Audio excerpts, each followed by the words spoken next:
पहले भी कहा कि देश के लिए पहला घटना होगा कि जिस दिन काउंटिंग हो गया उसके बाद उसी दिन उसको रात को सर्टिफिकेट देना था।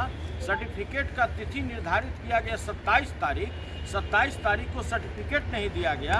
29 तारीख को हम लोगों को खबर किया गया कि हम लोग इसका रिकाउंटिंग करेंगे।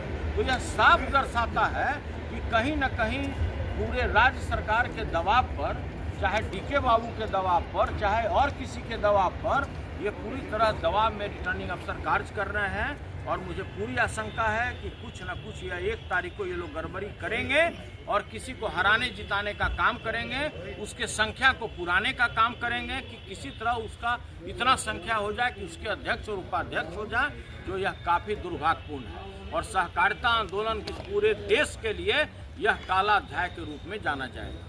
ये डीके कौन है, ये क्लियर कीजिए।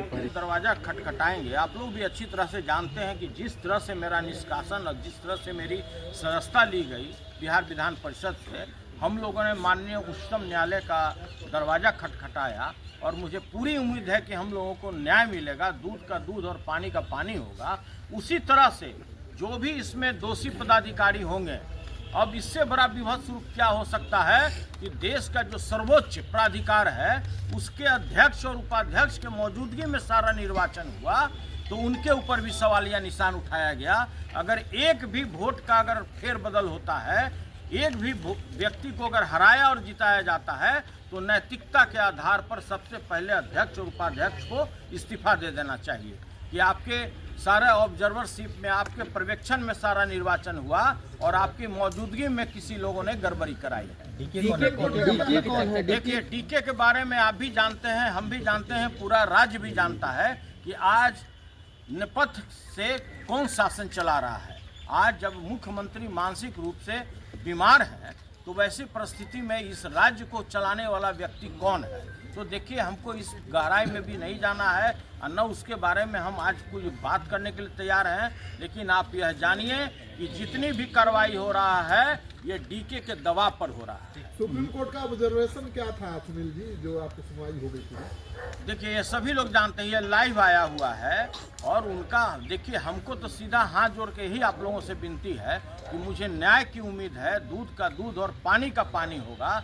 मात्र एक पलटू राम बोलने से, वो भी मैंने नहीं कहा, मैंने ये कहा कि माननीय मुख्यमंत्री जी, बिहार की प्यारी जनता आपको पलटू राम के नाम से पुकारती है। मैंने कब कहा कि मैं पलटू राम बोल रहा हूँ? मेरा तो आपके प्रति मान सम्मान है, लेकिन जिनके आत्मा में, जिनके दिल में जो हरदम आग धधकते रहता है, प्रतिशोध की भावना रहती है, हम उनके बारे में कुछ नहीं कर सकते। कोर्ट का ऑब्जर्वेशन क्या था?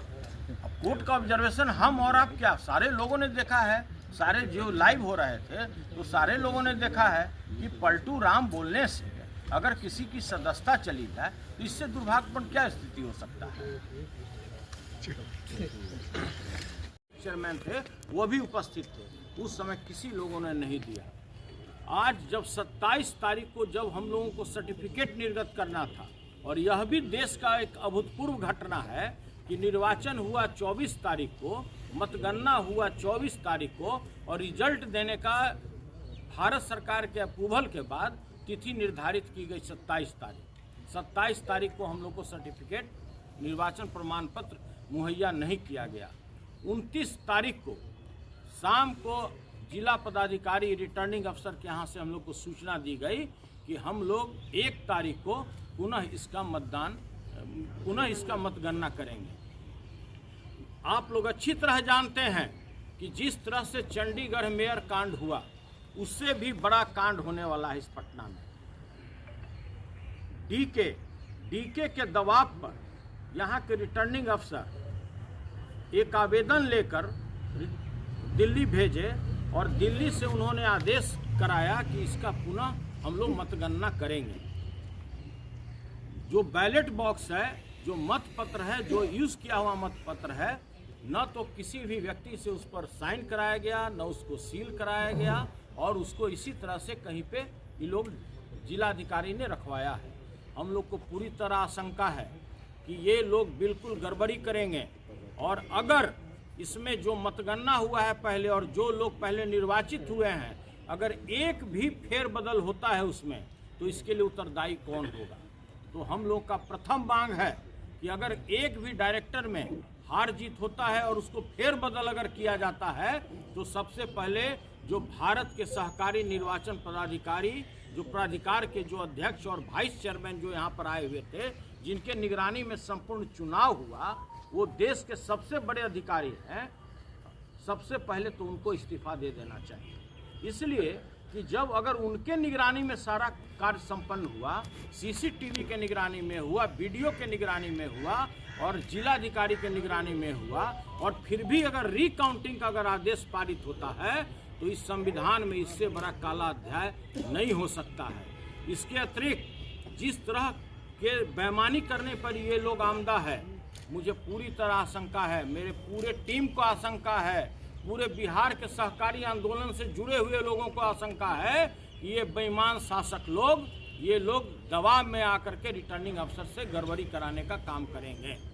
और इसके साथ ही मैं यह भी आप लोग के माध्यम से सूचित करना चाहता हूँ कि ये लोग जितने भी लोग हैं, इनका एक सूत्री कार्यक्रम है कि किसी तरह से इस चुनाव को अवैध घोषित किया जाए। इसके अतिरिक्त इसके टाइम को और एक्सटेंड किया जाए। आप लोग अच्छी तरह जानते हैं कि जब रिकाउंटिंग का आदेश हुआ तो साथ साथ सर्टिफिकेट देने का भी तिथि निर्धारित किया जाना चाहिए था।